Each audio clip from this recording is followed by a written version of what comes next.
ഏവർക്കും ജിഷ ലേണിംഗിലേക്ക് സ്വാഗതം. ഇന്ന് നമ്മൾ 7ാം ക്ലാസ്സിലെ മലയാളം അടിസ്ഥാന പാഠാവലി യൂണിറ്റ് 2 സ്നേഹസുന്ദര പാതയിലൂടെ എന്ന പാഠഭാഗത്തിലെ മുഴുവൻ പ്രവർത്തനങ്ങളുമാണ് നോക്കാം. സുഗതകുമാരി പരിസ്ഥിതി സ്ത്രീ പ്രശ്നങ്ങളിലെ സജീവ സാന്നിധ്യമായിരുന്ന മലയാള കവയിത്രി. പ്രകൃതി സംരക്ഷണ പ്രവർത്തനങ്ങളിലും ഇവർ ശ്രദ്ധേയയായിരുന്നു. അനാഥരായ സ്ത്രീകൾക്കും പെൺകുട്ടികൾക്കും അഭയമൊരുക്കുന്ന അഭയ സ്ഥാപിക്കുന്നതിന് മുൻകൈയെടുത്തത് സുഗതകുമാരിയായിരുന്നു. 2020 അന്തരിച്ചു. ജനനം 1934 ജനുവരി 22. അച്ഛൻ സ്വാതന്ത്ര്യ സമര സേനാനിയും കവിയുമായ ബോധേശ്വരൻ. കേരളത്തിൻ്റെ സാംസ്കാരിക ഗാനമായ ജയ ജയ കോമള കേരള ധരണി എന്ന ഗാനം എഴുതിയത് ബോധേശ്വരനാണ്. മുത്തുച്ചിപ്പി, സ്വപ്നഭൂമി, പാതിരാപ്പൂക്കൾ, പാപം, മാനവഹൃദയം, പ്രണാമം, ഇരുൾ ചിറകുകൾ, രാത്രിമഴ, അമ്പലമണികൾ. പ്രധാന കൃതികൾ: കുറിഞ്ഞിപ്പൂക്കൾ, കാവു തീണ്ടല്ല, മേഘം വന്നു തൊട്ടപ്പോൾ, ഉരുൾ ചൂട്. ഇനി പുരസ്കാരങ്ങൾ നോക്കാം. എഴുത്തച്ഛൻ പുരസ്കാരം, കേരള സാഹിത്യ അക്കാദമി അവാർഡ്, കേന്ദ്ര സാഹിത്യ അക്കാദമി അവാർഡ്, ഓടക്കുഴൽ അവാർഡ്, വയലാർ അവാർഡ്, ആശാൻ പ്രൈസ്. പ്രകൃതി സംരക്ഷണ പ്രവർത്തനങ്ങൾക്കുള്ള ആദ്യ വൃക്ഷമിത്ര അവാർഡ് തുടങ്ങിയവ ലഭിച്ചിട്ടുണ്ട്. ഈ ചിത്രം നിങ്ങളുടെ മനസ്സിൽ ഉണർത്തിയ ചിന്തകൾ പങ്കുവയ്ക്കുക. കാടും കടലും തമ്മിലുള്ള സാദൃശ്യ ഭംഗി കവിതയിൽ ആവിഷ്കരിച്ചിരിക്കുന്നത് എങ്ങനെ ചർച്ച ചെയ്യുക. ഈ പാഠഭാഗത്തിൽ പേജ് 21 ക്വസ്റ്റ്യൻ ആൻസർ ആണ്. നോക്കാം. ആർത്തു പെയ്യുന്ന മഴയിൽ ആദ്യം കിട്ടുന്ന സ്വാതന്ത്ര്യത്തിൻ്റെ ചിറകു വീശി കാറ്റിനൊപ്പം ഉച്ചത്തിൽ പാട്ടുപാടി അലയുമ്പോഴാണ് നാം അറിയുക, ഈ കാടും കടലും ഉച്ചത്തിൽ സ്വാതന്ത്ര്യത്തോടെ പാടുന്ന പാട്ടും വൻ മഴയും കാറ്റുമൊക്കെ ഒന്നാണ്. ആർത്തു പെയ്യുന്ന മഴക്കാറ്റിൽ ആടിയുലയുന്ന കാടും അലയിളക്കി മറയുന്ന കടലും ഉയരെ ആകാശത്തു നിന്ന് കാണുമ്പോൾ എന്തൊരു സ്വാദൃശ്യമാണ്. കാടും കടലും ഒരുപോലെ. ഈ സ്വാദൃശ്യം മുഴുവൻ കവിതയിലേക്ക് നൽകിയ ചിത്രത്തിലൂടെ ആവിഷ്കരിക്കപ്പെട്ടിരിക്കുന്നു. ആർത്തു കനത്ത് വീഴുന്ന മഴ, കാറ്റിൽ അലയിളക്കി മറയുന്ന കടൽ, കാറ്റിനും കനത്ത മഴയിലും ആടിയുലയുന്ന കാട്. സുഗതകുമാരിയുടെ കവിതയിലൂടെ കടന്നു പോകുമ്പോൾ ഇതൊക്കെ നമ്മുടെ മനസ്സിൽ ചിത്രത്തിൽ എന്ന പോലെ തെളിഞ്ഞു വരും. കവിതയ്ക്ക് വേണ്ടി വരച്ച ചിത്രത്തിലും മനോഹരമായി അത് ആവിഷ്കരിച്ചിട്ടുണ്ട്. കാടും കടലും തമ്മിലുള്ള സാദൃശ്യം കവിതയിലും കവിതയ്ക്ക് വേണ്ടി വരച്ച ചിത്രത്തിലും ഒരുപോലെ ആവിഷ്കരിക്കപ്പെട്ടിരിക്കുന്നു. ഇനി ഫാത്തിമ തുരുത്ത് നോക്കാം. കരീപ്പുഴ ശ്രീകുമാർ, പ്രശസ്ത മലയാള കവി.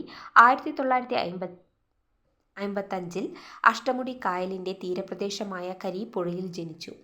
വള്ളിക്കീഴ് ഗവൺമെൻറ് UPSലും സഹില മെമ്മോറിയൽ ഹൈസ്കൂളിലും കൊല്ലം ശ്രീനാരായണ കോളേജിലും പഠിച്ചു. വിദ്യാർത്ഥിയായിരിക്കെ ജയിൽവാസം അനുഭവിച്ചിട്ടുണ്ട്. കേരള സർവകലാശാല യുവജനോത്സവത്തിൽ കാവ്യരചനയ്ക്ക് 1ാം സമ്മാനവും യുവകവികൾക്കുള്ള വൈലോപ്പള്ളി അവാർഡും ലഭിച്ചിട്ടുണ്ട്. ജെസ്സി എന്ന കവിത വളരെ പ്രശസ്തമാണ്. പ്രധാന കൃതികൾ: അമ്മ മലയാളം, യക്ഷിയുടെ ചുരിദാർ, ഹബീബിൻ്റെ ദിനക്കുറിപ്പുകൾ, ശ്രീകുമാറിൻ്റെ ദുഃഖങ്ങൾ, രാഹുലൻ ഉറങ്ങുന്നില്ല, പെണങ്ങുണ്ണി. ഇനി പാഠഭാഗത്തിലെ പ്രവർത്തനങ്ങൾ നോക്കാം. കവിത വായിക്കാം, ആശയം കണ്ടെത്താം. ഫാത്തിമ തുരുത്തിലേക്ക് പോകുമ്പോൾ കാണാനിടയുള്ള കാഴ്ചകൾ കവി വിവരിച്ചിരിക്കുന്നത് എങ്ങനെ? ഫാത്തിമ തുരുത്തിലെത്തി രാത്രി വഞ്ചിയിലിരുന്ന് നിലാവ് കാണണം. അവിടെയുള്ള പൂക്കളോടും മറ്റ് പൂക്കളെക്കുറിച്ച് തിരക്കണം. അവയെ കാണണം. രാക്കിളിയുടെ പാട്ടിനൊപ്പം കൂടി പാട്ട് പാടണം. കായലിൽ കിനാവ് കണ്ടു നടക്കുന്ന കൊപ്ലി മീനിനെ കാണണം. പൂനിലാവിൻ്റെ വല വിരിച്ച് അതിനെ ഇണക്കിയെടുക്കണം. കവി കാണാൻ ഇടയുള്ളതായി വിവരിച്ചിരിക്കുന്നത് ഈ കാഴ്ചകളൊക്കെയാണ്. രോഗബാധിതർ കിടന്നലറുന്ന കൂരകൾക്ക് എങ്ങനെ സമാശ്വാസം നൽകാമെന്നാണ് കവി ചിന്തിക്കുന്നത്. രോഗബാധിതരും ദുരിതമനുഭവിക്കുന്നവരും കിടക്കുന്ന ധാരാളം കൂരകളുണ്ട് ഫാത്തിമ തുരുത്തിൽ. സ്നേഹവും മരുന്നും കൊടുത്ത് അവർക്ക് ആശ്വാസം നൽകാനാണ് കവി ആഗ്രഹിക്കുന്നത്. ഇനി വിശകലനം ചെയ്യാം, കുറിപ്പ് തയ്യാറാക്കാം. തുരുത്തിലെ ജനങ്ങളുടെ സാമൂഹ്യ ജീവിതാവസ്ഥ സൂചിപ്പിക്കുന്ന വരികൾ കണ്ടെത്തി വിശകലനം ചെയ്ത് കുറിപ്പ് തയ്യാറാക്കുക. രോഗബാധിതർ പോകണം, പൂച്ചകൾ പോകണം, വേനലിൽ മുഷ്ടിയിൽ പോകണം തുടങ്ങിയ വരികളിലെ തുരുത്തിലെ ജനങ്ങളുടെ സാമൂഹ്യ അവസ്ഥ തെളിഞ്ഞു കാണാം. കരപ്രദേശത്ത് നിന്നും ഒറ്റപ്പെട്ടു നിൽക്കുന്ന തുരുത്തിലെ ജീവിതാവസ്ഥ വ്യത്യസ്തമാണ്. എന്തിനും ഏതിനും അവർക്ക് വഞ്ചി തുഴഞ്ഞ് കരപ്രദേശത്ത് എത്തണം. തുരുത്തിൽ മനുഷ്യർ മാത്രമല്ല ഉള്ളത്, മറ്റു ജീവജാലങ്ങളും സസ്യലതാദികളും തുരുത്തിൻ്റെ ഭാഗമാണ്. നിലാവും പൂക്കളും രാക്കിളിയും കൊപ്ലി മീനും മുള്ളുവേങ്ങയും രോഗബാധിതരായ മനുഷ്യരും മേഘങ്ങളും പൂച്ചകളും നായകളും കയ്യോന്നികളും കാട്ടുമുല്ലകളും എല്ലാം ചേർന്ന ആവാസ വ്യവസ്ഥയാണ് ഫാത്തിമ തുരുത്ത്. മനുഷ്യരോടൊപ്പം അവയെല്ലാം പാരസ്പര്യത്തോടെ ജീവിക്കുന്നു. അതുകൊണ്ടാണ് അതൊരു ഭാവന തുരുത്താണെന്ന് കവി സൂചിപ്പിക്കുന്നത്. ഭൂമിക്കും പ്രകൃതിക്കും മനുഷ്യനും മറ്റു ജീവജാലങ്ങൾക്കും സസ്യലതാദികൾക്കും എല്ലാം കൂടിച്ചേർന്ന് സ്നേഹത്തോടെ കഴിയുമ്പോഴാണ് സാമൂഹ്യ ജീവിതം ഐശ്വര്യപൂർണ്ണമാകുന്നത്. ഇനി ചർച്ച ചെയ്യാം. ഫാത്തിമ തുരുത്തിലൊന്നു പോകണം, രാത്രി വഞ്ചിയിൽ നിലാവു കാണണം, പൂക്കളോട് പൂക്കളെ തിരക്കണം, രാക്കിളിക്ക് കൂട്ടുപാട്ട് പാടണം. കവിയുടെ ഭാവനയിൽ വിടരുന്ന ഫാത്തിമ തുരുത്തിൻ്റെ ഭംഗി ഈ വരികളിൽ തെളിയുന്നതെങ്ങനെയെന്ന് ചർച്ച ചെയ്യുക. ചർച്ചാസൂചനകൾ നോക്കാം. നഗരത്തിൽ നിന്നാണ് കവി ഫാത്തിമ തുരുത്ത് കിനാവ് കാണുന്നത്. നഗരത്തിൽ തിരക്കും ബഹളവുമെല്ലാം. ഫാത്തിമ തുരുത്ത് ഇതിൽ നിന്നെല്ലാം വേറിട്ട ഒരിടമാണ്. അവിടെ കറയില്ലാത്ത ജീവിതമുണ്ട്. രാത്രി വഞ്ചിയിലിരുന്ന് തുരുത്തിലെ നിലാവ് കാണാൻ കവി ആഗ്രഹിക്കുന്നു. ഒറ്റപ്പെട്ട തുരുത്തായതുകൊണ്ട് അവിടെ നിന്ന് കാണുന്ന വിശാലമായ ആകാശത്തിനും നിലാവിനും ഭംഗി കൂടുതലാണ്. നഗരത്തിൽ കാണാൻ കഴിയാത്ത വൈവിധ്യമാർന്ന നാട്ടുപൂക്കളുടെയും സസ്യങ്ങളുടെയും ഇടമാണ് തുരുത്ത്. അതുകൊണ്ടാണ് പൂക്കളോടും മറ്റു പൂക്കളെക്കുറിച്ച് ചോദിക്കണമെന്ന് കവി പറയുന്നത്. രാക്കിളിക്ക് കൂട്ടായി നിന്ന് പാട്ട് പാടണമെന്ന് കവി കൊതിക്കുന്നുണ്ട്. നഗരത്തിൽ ഇതൊന്നുമില്ല. കൃത്യമായ ജീവിതമാണ് നഗരത്തിലുള്ളത്. മണ്ണുമായും പ്രകൃതിയുമായും ബന്ധമില്ലാത്ത ജീവിതമാണ് നഗരത്തിലേത്. അതുകൊണ്ടാണ് ഫാത്തിമ തുരുത്തിൻ്റെ ആശ്വാസത്തിലേക്ക് യാത്രയാകാൻ കവി ആഗ്രഹം പ്രകടിപ്പിക്കുന്നത്. ഈണം കണ്ടെത്താം, ചൊല്ലാം. കവിതയുടെ ആശയവും ഭാവവും ഉൾക്കൊണ്ട് ഉചിതമായി ഈണം കണ്ടെത്തി ഒറ്റയ്ക്കും കൂട്ടായും അവതരിപ്പിക്കുക. ഓഡിയോ വീഡിയോ റെക്കോർഡ് ചെയ്ത് ക്ലാസ്സിൽ ഗ്രൂപ്പിൽ പങ്കുവയ്ക്കാം. ഓക്കെ. ഇനി പ്രയോഗഭംഗി കണ്ടെത്തി ആശയം വിശദീകരിക്കാം. പൂക്കളോടും പൂക്കളെ തിരയുക, പായൽ മാലയിട്ട കൊപ്ലിമീൻ, ജീവിതാവശ്യം നിറച്ച സ്നേഹം. ഇത്തരത്തിലുള്ള കൂടുതൽ പ്രയോഗങ്ങൾ കണ്ടെത്തി അവയുടെ ഭംഗി വിശദീകരിക്കുക. നോക്കാം. ഫാത്തിമ തുരുത്തിലെത്തി പൂക്കളോട് വിശേഷങ്ങൾ അന്വേഷിക്കുക എന്നാണ് കവി ഉദ്ദേശിക്കുന്നത്. നഗരത്തിൽ കാണാൻ കഴിയാത്ത പല പൂക്കളും സസ്യങ്ങളും തുരുത്തിലുണ്ട്. ഒന്നിനോട് ചോദിച്ചാൽ മറ്റൊന്നിൻ്റെ വിശേഷങ്ങൾ അറിയാം എന്നാണ് പറയുന്നത്. കാരണം എല്ലാ ചെടികളും ആ തുരുത്തിൽ തന്നെ ഉണ്ട്. കൊപ്ലിമീൻ പായലിനടിയിലാണ് ജീവിക്കുന്നത്. ഇത് കാണുമ്പോൾ മീൻ പായൽ കൊണ്ട് മാലയിട്ടിരിക്കുകയാണ് എന്ന് തോന്നും. രോഗം ബാധിച്ചവർക്ക് ഔഷധത്തോടൊപ്പം സ്നേഹവും കിട്ടണം. മരുന്നിനോടൊപ്പം സ്നേഹവും കരുത്തും അവർക്ക് നൽകണം. ഇത് അവരെ ജീവിതത്തിലേക്ക് തിരിച്ചു കൊണ്ടുവരുന്ന ഔഷധമാണ്. കൂരകൾക്ക് കൈവിളക്ക് നൽകുവാൻ, രോഗികൾക്കും കിടന്നു കരയുന്ന കുടിലുകൾ ദുഃഖമാകുന്ന ഇരുട്ടാണ്. അവർക്ക് വെളിച്ചം നൽകുവാൻ, പ്രത്യാശ നൽകുവാൻ കവി ആഗ്രഹിക്കുന്നു. കണ്ടെത്തി വിശദീകരിക്കാം. വേനലിൻ്റെ മുഷ്ടിയിൽ കയ്യോന്നിങ്ങൾ പാനശീലം ത്യജിച്ചുറങ്ങുമ്പോൾ, കാട്ടുമുല്ല വേരുണങ്ങി വീഴുമ്പോൾ, ഫാത്തിമ തുരുത്തിലൊന്നു പോകണം. വേനലിൻ്റെ കാഠിന്യം ഈ വരികളിലൂടെ കവി അവതരിപ്പിച്ചിരിക്കുന്നത് എങ്ങനെയാണെന്ന് വ്യക്തമാക്കുക. വേനലിൻ്റെ മുഷ്ടി എന്ന് പറഞ്ഞാൽ പിടുത്തത്തിൽ കയ്യോന്നികൾ വെള്ളം കുടിക്കുന്ന ശീലം പോലും ഉപേക്ഷിച്ചുറങ്ങുകയാണ്. കാട്ടുമുല്ലയും വേരുണങ്ങി വീഴുകയാണ്. ഈ ചെടികൾ വെള്ളം കിട്ടാതെ വേനലിൽ കനക്കുമ്പോൾ ചൂടിൽ തളർന്നു പോകുന്നു. വെള്ളം കിട്ടാതെ വലയുന്ന തുരുത്തു നിവാസികളുടെ ദുരിതം നിറഞ്ഞ ജീവിതം ഈ വരികളിലൂടെ കവി അവതരിപ്പിക്കുന്നു. ഇനി പ്രതികരണക്കുറിപ്പ് തയ്യാറാക്കാം. തുരുത്തിലെ ജീവജാലങ്ങൾ നേരിടുന്ന പരിസ്ഥിതി പ്രശ്നത്തോട് പ്രതികരിച്ച് കുറിപ്പ് തയ്യാറാക്കുക. അപ്പോൾ നോക്കാം എങ്ങനെയാണ് കുറിപ്പ് തയ്യാറാക്കാമെന്ന്. ഫാത്തിമ തുരുത്തിൽ അനേകം ജീവജാലങ്ങളുണ്ട്. അവയെല്ലാം ഇപ്പോൾ വലിയ പ്രതിസന്ധിയിലാണ് എന്ന് കവി സൂചിപ്പിക്കുന്നു. പൂച്ചകളും അനാഥരായ നായകളുമെല്ലാം പൊന്തക്കാടുകളിൽ കാത്തിരിക്കുന്നു. തണുപ്പ് കാലത്ത് അവ തണുത്ത് വിറയ്ക്കുകയാണ്. വേനലിൻ്റെ കാഠിന്യത്തിൽ കയ്യോന്നികളും കാട്ടുമുല്ലകളും വെള്ളം കിട്ടാതെ വേരുണങ്ങി നശിക്കുന്നു. കവിതയിലുണ്ട്. കരിഞ്ഞുണങ്ങി വാടി വീണ കുഞ്ഞു പുല്ലുകളിലെ പൂക്കളിൽ നിന്നു ചൂടുകൊണ്ട് തേൻ ഉറിഞ്ഞു കിടക്കുന്നു. ജീവജാലങ്ങളും ചെടികളും മരങ്ങളും എല്ലാം ജലക്ഷാമത്തിൻ്റെ ദുരിതം അനുഭവിക്കുന്നു. തുരുത്ത് നിവാസികളിൽ പലരും രോഗബാധിതരാണ്.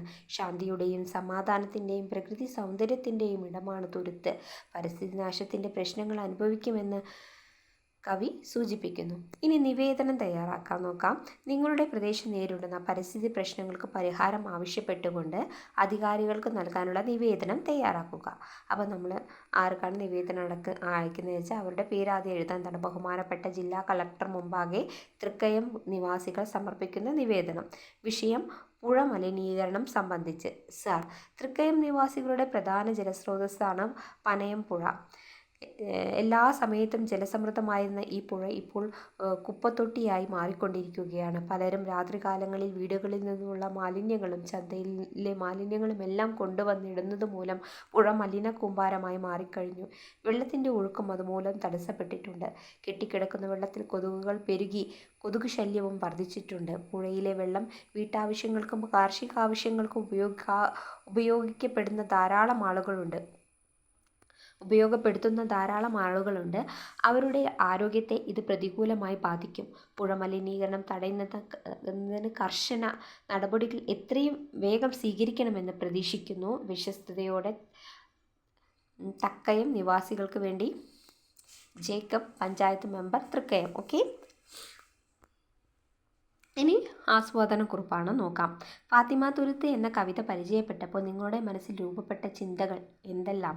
ആശയപടം പൂർത്തിയാക്കി കവിതയ്ക്ക് ആസ്വാദനം നൽകുക. അപ്പോൾ നമ്മൾ ആശയപടം പൂർത്തിയാക്കുക. എന്താ? ചിന്തകൾ, പരിസ്ഥിതി പ്രശ്നം, ഓർമ്മകൾ, വേനലിൻ്റെ കാഠിന്യം, ഫാത്തിമ തുരുത്ത്, പിന്നെ എന്താ? വായനാനുഭവങ്ങൾ, സമാഹന അനുഭവങ്ങൾ, സ്വപ്നതുരുത്തിൻ്റെ പ്രാധാന്യം, തുരുത്ത് നിവാസികൾ അനുഭവിക്കുന്ന ദുരിതങ്ങൾ.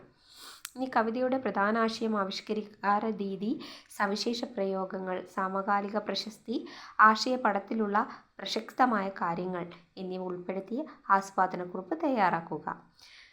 തയ്യാറാക്കിയ ആസ്വാദനക്കുറിപ്പ് സ്വന്തമായും കൂട്ടുകാരുമായി ചേർന്ന് ആശയം, വാക്യഘടന, പദം, അക്ഷരം, ചിഹ്നം എന്നീ തലങ്ങളിൽ എഡിറ്റ് ചെയ്ത് മെച്ചപ്പെടുത്താം. നമുക്ക് നോക്കാം. കരീപ്പുഴ ശ്രീകുമാറിൻ്റെ മനോഹരവും ചിന്തയുണർത്തുന്നതുമായ കവിതയാണ് ഫാത്തിമ തുരുത്ത്. ലളിതമായ ഭാഷയും മനോഹരമായ വർണ്ണനകളും പ്രയോഗങ്ങളും കവിതയെ വേറിട്ട് നിർത്തുന്നു. കവിത ഒരുമിച്ചുള്ള വേർഡാണ്. എല്ലാ കാലത്തും പ്രശസ്തമായ ആശയമാണ് ഈ കവിതയിൽ അവതരിപ്പിച്ചിരിക്കുന്നത്. ഫാത്തിമ തുരുത്തിൻ്റെ ഭിന്ന മുഖങ്ങളാണ് കവിത ആവിഷ്കരിച്ചിരിക്കുന്നത്. കവിതയുടെ ആദ്യ ഭാഗത്ത് മനോഹരമായ ദൃശ്യങ്ങളാണ് നാം കാണുന്നത്. രാത്രിയിലെ നിലാവും പൂക്കളോടുമുള്ള സംഭാഷണവും രാക്കിളിയുടെ പാട്ടും എല്ലാം തുരുത്തിനെ മനോഹരമാക്കുന്നു. പായലിൽ മാലയിട്ട കൊപ്ലിമീനും കൂട്ടത്തിലുണ്ട്. മുള്ളുവേങ്ങകൾ മഴയോടൊപ്പം ഇളകിയാടുന്നു. രോഗബാധിതർ വേദനിച്ച് കഴിയുന്ന കുടിലുകളിലെത്തി അവർക്ക് ആശ്വാസത്തിൻ്റെ കൈവിളക്കും സ്നേഹത്തിൻ്റെ ഔഷധവും കൊടുക്കാനാണ് കവി ആഗ്രഹിക്കുന്നത്. തുരുത്തിൻ്റെ സുന്ദര ദൃശ്യമാണ് ശരിയാക്കണം. ദൃശ്യം സൂക്ഷ്മതയോടെ കവി വരച്ചിടുന്നു. തുരുത്ത് മനുഷ്യർ മാത്രമുള്ള ഇടമല്ല എന്നാണ് ശ്രദ്ധേയം. സെപ്റ്റംബറിൽ കുറഞ്ഞ മേഘങ്ങൾ തുരുത്തിനു ചുറ്റും കോട്ട തീർക്കുന്നു. തീക്കുടുക്ക പോലെ ഇടിയും മിന്നലും കാണപ്പെടുന്നു. പൊന്തക്കാടുകളിൽ ഒളിച്ചിരിക്കുന്ന പൂച്ചകളും അനാഥരായ പട്ടികളും തണുത്തു വിറയ്ക്കുന്നു. കടുത്ത ചൂടുമായി വേനലിൽ കടന്നു വരുന്നു. കയ്യോന്നികൾക്ക് വെള്ളം കിട്ടുന്നില്ല. കാട്ടുമുല്ലകൾ വേരുകൾ ഉണങ്ങി വീഴുന്നു. വെയിലത്ത് വാടിത്തളർന്ന ഭൂമിയെ ഉണർന്നു കിടക്കുന്ന കുഞ്ഞു പുല്ലുകൾ പൂവണിഞ്ഞ് തേനുറഞ്ഞു നിൽക്കുകയാണ്. കായലിനടുവിൽ ഒറ്റപ്പെട്ട് കഴിയുന്ന മനുഷ്യരുടെ ജീവിതം ആവിഷ്കരിക്കുകയാണ് ഈ കവിതയിൽ. തുരുത്തുകളിലെ മനുഷ്യർ ഉൾപ്പെടെയുള്ള ജീവജാലങ്ങൾ നേരിടുന്ന പരിസ്ഥിതി പ്രശ്നങ്ങൾ ഈ കവിതയിലുണ്ട്. ആവിഷ്കാര രീതിയിലെ വൈവിധ്യം, സവിശേഷമായ പ്രയോഗങ്ങളും കവിതയെ കൂടുതൽ മനോഹരമാക്കുന്നു. ഓക്കെ, ഇനി അവിടെ 10ാമത്തെ ആക്ടിവിറ്റി പറയുന്നത് കവിത പൂർത്തിയാക്കുക എന്നാണ് പറയുന്നത്. അപ്പോൾ നിങ്ങളുടെ ഭാവനയിലെ ഫാത്തിമ തുരുത്ത് എങ്ങനെയുള്ളതാണ്? ഇതേ താളത്തിലും ഈണത്തിലും കവിത എഴുതുക. നോക്കാം. വള്ളിനൂൽ കമ്പി പോലെ പെയ്യുമീ ചിങ്ങഴ ഒന്നുപോയി നനയണം. ചിങ്ങമഴയാണ്, അവിടെ മഴയാണ്, ചിങ്ങമഴ ശരിയാക്കണം കേട്ടോ. പിന്നെ കായലോള കാറ്റിലെന്നു കുളിരണം, ഫാത്തിമ തുരുത്തിലൊന്നു പോകണം, ഇന്നുവരെ കണ്ടിടാത്ത പൂക്കളെ ഒന്നു കണ്ട് പുഞ്ചിരിച്ചു കാട്ടണം, കോടമഞ്ഞിൻ പുതുപ്പണിഞ്ഞു നിൽക്കുമാ ഫാത്തിമ തുരുത്തിലൊന്നു പോകണം. ഓക്കെ, അപ്പം നിങ്ങളത് ആ പാഠത്തിൽ ആ വരിയിൽ 2ാമത്തെ വരിയിൽ ചിങ്ങമഴ എന്നാക്കണം കേട്ടോ. ഓക്കെ, ഇത്രയുമാണ് ഈ പാഠത്തിലെ മുഴുവൻ പ്രവർത്തനങ്ങളും നമ്മൾ ചർച്ച കൊടുത്തിട്ടുണ്ട്. എല്ലാവരും നന്നായിട്ട് പഠിക്കാം. Thank you for watching.